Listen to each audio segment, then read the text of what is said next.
2, 3. Ang globalisasyong sosyo-kultural ay tumutukoy sa proseso ng pagkakaisa at pagkakalat ng mga kultura, tradisyon at mga pagpapahalaga sa buong mundo.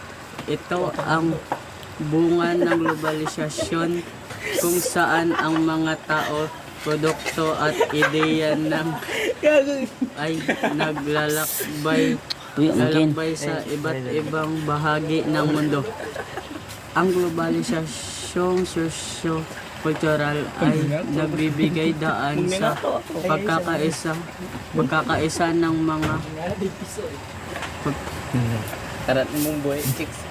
pagkakaisa ng mga kultura, pagkakalat ng ideya at pagbabago ng mga identidad. Ito ay may mga epekto sa mga lipunan tulad ng pagkakaisa ng mga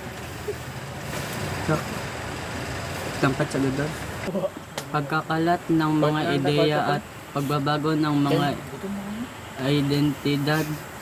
Ito ay may mga epekto sa mga lipunan tulad ng pagkakaisa ng mga kultura at pagpapalawak at pagkakawatak-watak ng mga tradisyon, pagbabago ng mga oportunidad at mga hamon at pagkakabuo ng mga bagong anyo ng sining, musika at panitikan sa ganitong paraan.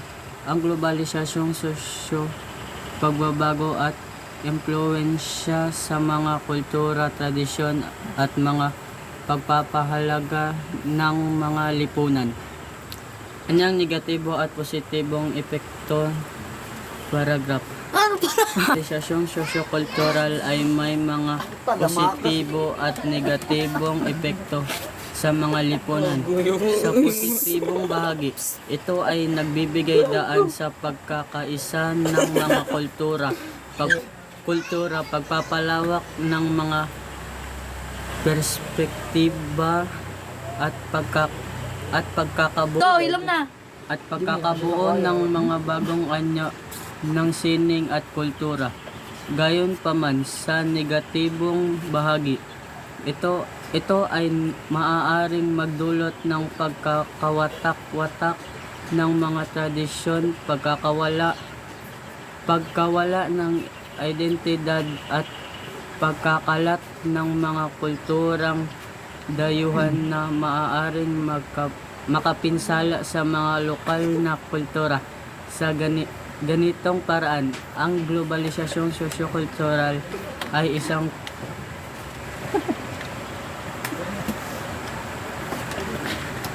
ang globalisasyong sosyo-kultural ay isang kompleksyong proseso na may mga epektos na dapat pag-aralan at pagtugunan ng mga lipunan. Magbigay ng konkretong halimbawa ng globalisasyong sosyo-kultural. Number 1. Pagkalat ng K-pop. Ang K-pop, Korean pop music, ay naging popular sa buong mundo kasama ang mga grupo tulad ng BTS at Blackpink. Ang kanilang musika at estilo ay naka-impluwensya sa mga kabataan sa iba't ibang bansa. Pagkakaroon ng mga restaurant ng iba't ibang kultura. Ang mga restaurant ng iba't ibang kultura tulad ng sushi sa Pilipinas o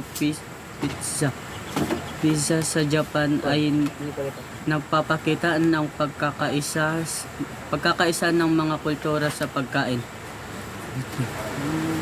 Number 3. Pagkalat ng mga